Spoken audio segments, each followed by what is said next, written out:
मेरे ही आत्मस्वरूप दिव्यात्माओं, हर्ष और आनंद की वाटिका में आपका हार्दिक अभिनंदन है। अमेरिका के स्पेनिश डॉक्टर ने पूछा है कि पेशाब रोकने पर विरस लखित हो रहा है, क्या योग में इसका कोई इलाज है?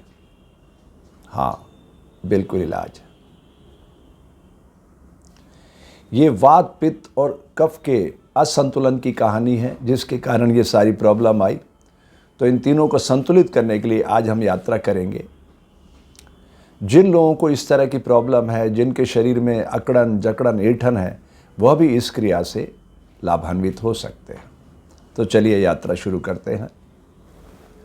ये 10 द्वार हैं मानव शरीर में, पंच महाभूत पर टिके हुए, और 3 गुणों से सुसज्जित है ये मानव शरीर, सतोगुण, रजोगुण, तमोगुण।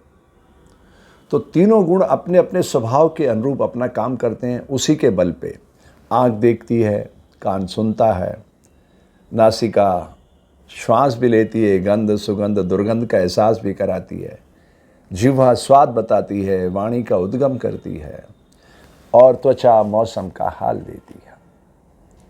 तो इन सब के संतुलन की ये कहानी है। अगर आपने अभी तक हमारा ये यूट्यूब चैनल सब्सक्राइब नहीं किया तो कर लीजिए। हो सके तो थैंक्स का बटन भी दबाइए, ताकि हम इस पवित्र विचार को जन जन का बनाकर इस धरती पर एक हंसते खेलते मानव को आकार दे सकें। ये एक अभिनव प्रयोग है पंच महाभूत से जुड़ने का। पंच महाभूत जल, पृथ्वी, आकाश, वायु, अग्नि। ठीक है, अग्नि का काम है पवित्र करना, जल का काम है सरलता, तरलता प्रकट करना। ठीक है, तो सबसे पहले अपने भीतर सरलता, तरलता के लिए ये धनुष की मुद्रा बना लेंगे। अकड़न, जकड़न, ऐंठन और संतुलन के लिए इस क्रिया का उपयोग करना। ये पूरा इसको खींच देना, जितना आप खींच सकते हैं, जितना कि बस इससे ज़्यादा मेरे से नहीं खींचा जा रहा है। फिर मंगलमय ध्वनि के साथ इसको कनेक्ट करना है।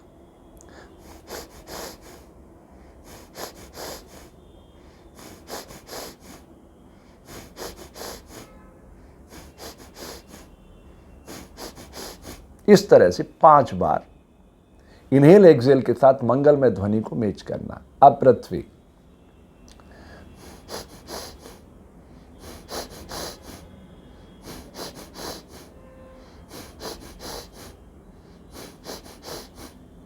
अब आकाश,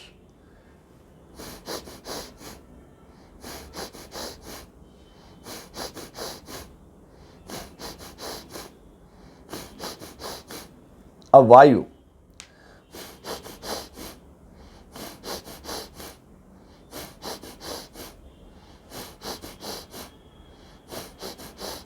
अब अग्नि,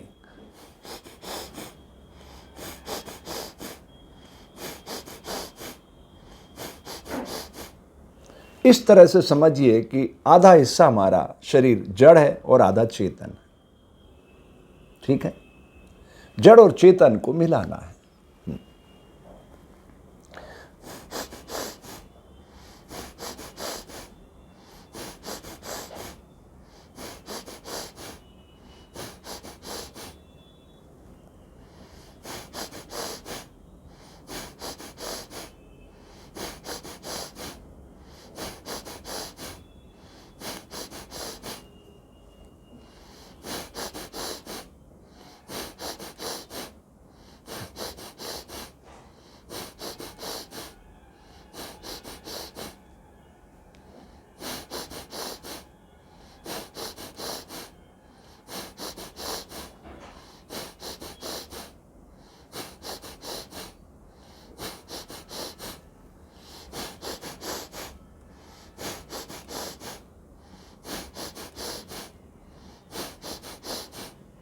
तो इस तरह से ऐसे आपका शरीर जितना स्वीकार करे, जितनी आपकी क्षमता हो, आपको बार बार दोहराना है।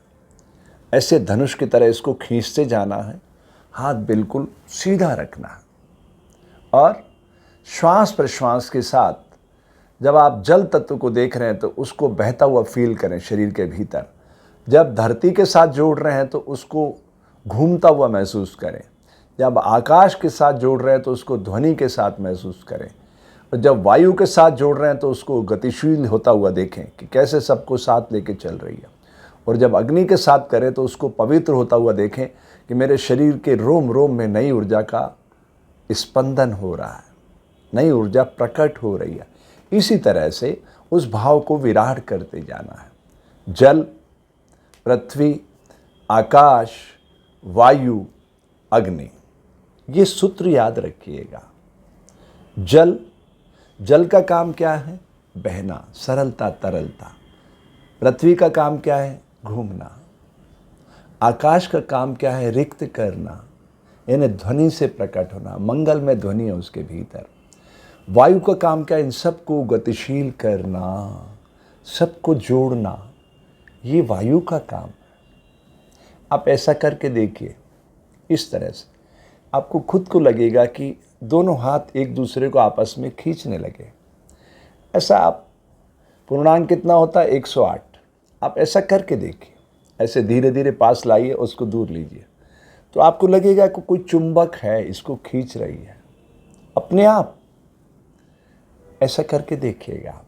इस तरह से ये सर्प मुद्रा है ना, ऐसा करके इसको ऐसा करके देखिएगा 108 बार, अपने आप लगेगा आपको। तो अकड़न जकड़न ऐंठन के साथ साथ जो डॉक्टर साहब ने पूछा इतनी दूर से, ये उसका इलाज मैं बता रहा हूँ।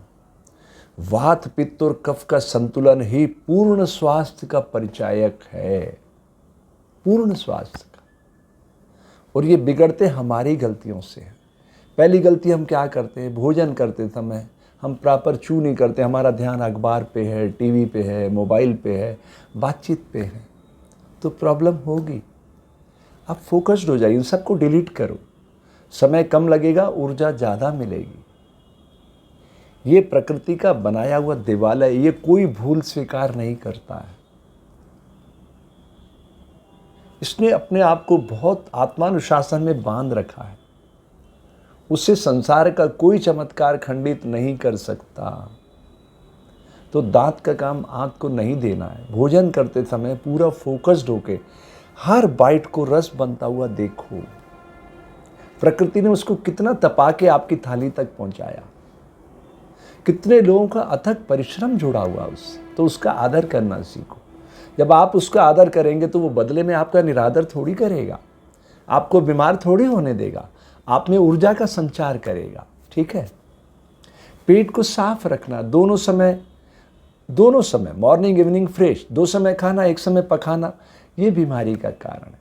इससे पित्त दोष बढ़ता है, जठराग्नि जो है विकृत हो जाती है। उसका काम क्या है? जो भी चीज़ आपके शरीर के भीतर उतर रही है उसको पचाना। तो उसको बैलेंस में रखेंगे तभी सब कुछ ठीक रहेगा। ठीक है। एंड तीसरा, पॉजिटिव थॉट, अच्छा सोचना है। सब जीवों के कल्याण की कामना प्रार्थना के बल पे, हमारे ऋषियों ने इस योग को प्रार्थना के बल पे आकार दिया है। ईश्वर प्राणी धान, सौंप दो सब प्रभु को, सब सरल हो जाएगा। तो अकड़न जकड़न ऐंठन पूरे शरीर के अंगों को नया स्फूर्तिवान करेगा, अकड़न जकड़न ऐंठन को ख़त्म करेगा, और वो जो डॉक्टर साहब ने बताई प्रॉब्लम वो भी सॉल्व होगी।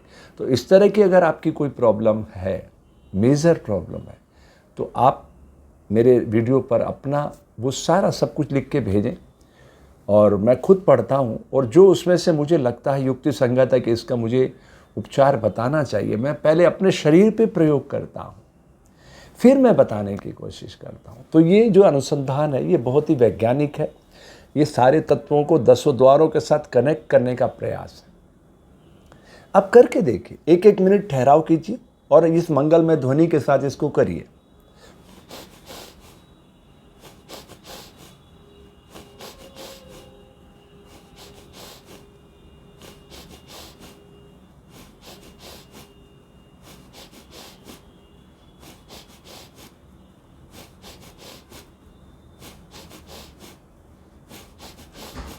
इसमें 3 क्रिया एक साथ हो रही है ना। हम प्रश्वास फेंक रहे हैं, हम श्वास ले रहे हैं, फिर प्रश्वास फेंक रहे हैं, तो जितने विजातीय द्रव्य हैं वो सब बाहर जाने लग जाते हैं, और फिर हम मनोमय कोश के सहारे शरीर के सारे अंगों को नई ऊर्जा से जोड़ रहे हैं।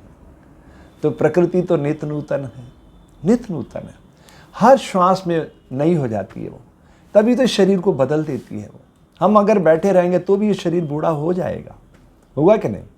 हम भी कल आपकी तरह बच्चे रहे, फिर किशोर हुए, फिर जवान हुए, फिर प्रौढ़ हुए, आज बूढ़े हो गए। ये शरीर कल नहीं रहेगा। ये जीवन का यथार्थ सत्य है, इसे स्वीकार करो तो जीवन उत्सव और मृत्यु महोत्सव बन जाएगा। ठीक है? तो ये सबसे खूबसूरत उम्र होती है बुढ़ापे की, देना ही देना। इस भाव में जब हम आ जाते हैं, एक वट वृक्ष क्या करता है जब अपनी पूर्णता को प्राप्त कर लेता है, तो उसकी हर पत्ती में अजीब सी ऊर्जा है। कभी आप उसके नीचे बैठ के देखो, आंख बंद करके शांत हो जाओ, वो आपसे बात करेगा। तो हमारे ऋषियों ने जितनी चीज़ें कही वो बहुत ही वैज्ञानिक तरीके से अध्यात्म के माध्यम से प्रस्तुत की है। तो मैं उम्मीद करता हूं कि डॉक्टर साहब आप जब गूगल ट्रांसलेटर पर जाएंगे, मेरी इस वाणी के साथ अनुवाद करेंगे, भाव तो आप समझ ही जाएंगे, स्वरूप तो बदल जाता है उसका। क्योंकि दुनिया में ऐसा कोई सॉफ्टवेयर कभी नहीं बन सकता कि वो मेरे मन का भाव शब्दों को भी वैसे ही रूपांतरित करके किसी और को सुना दे। ये कभी पॉसिबल नहीं है। ऐसा होता तो फिर आनंदमय कोश प्रकृति इस शरीर में नहीं लगाती, विज्ञानमय कोश तक ही रोक देती। तो विज्ञानमय कोश के बाद आनंदमय कोश है, और आनंदमय कोश के बाद स्थित प्रज्ञ अवस्था है, जहाँ मान अपमान, यश अपयश, दुख सुख, राग द्वेष सब तिरोहित हो जाते हैं और जीव अपने मूल स्वरूप को प्राप्त हो जाता है। तो आपके मंगल की कामना करता हूँ। उम्मीद करता हूँ कि आप लोगों ने अभी तक हमारा ये चैनल सब्सक्राइब नहीं किया तो ज़रूर कीजिए, और अपने इष्ट मित्रों को, परिवारजनों को भेजिए, और हो सके तो थैंक्स का बटन भी दबाइए, ताकि हम इस मिशन को जन जन का मिशन बना सकें और इस धरती पर एक पूर्ण मानव आकार ले सके, जो सरल, तरल और प्रसन्नचित होकर प्रकृति की बगिया को गुलजार कर सके। इन्हीं पवित्र भावनाओं के साथ आपके मंगल की, आरोग्य की, समृद्धि की, शांति की कामना करता हूँ।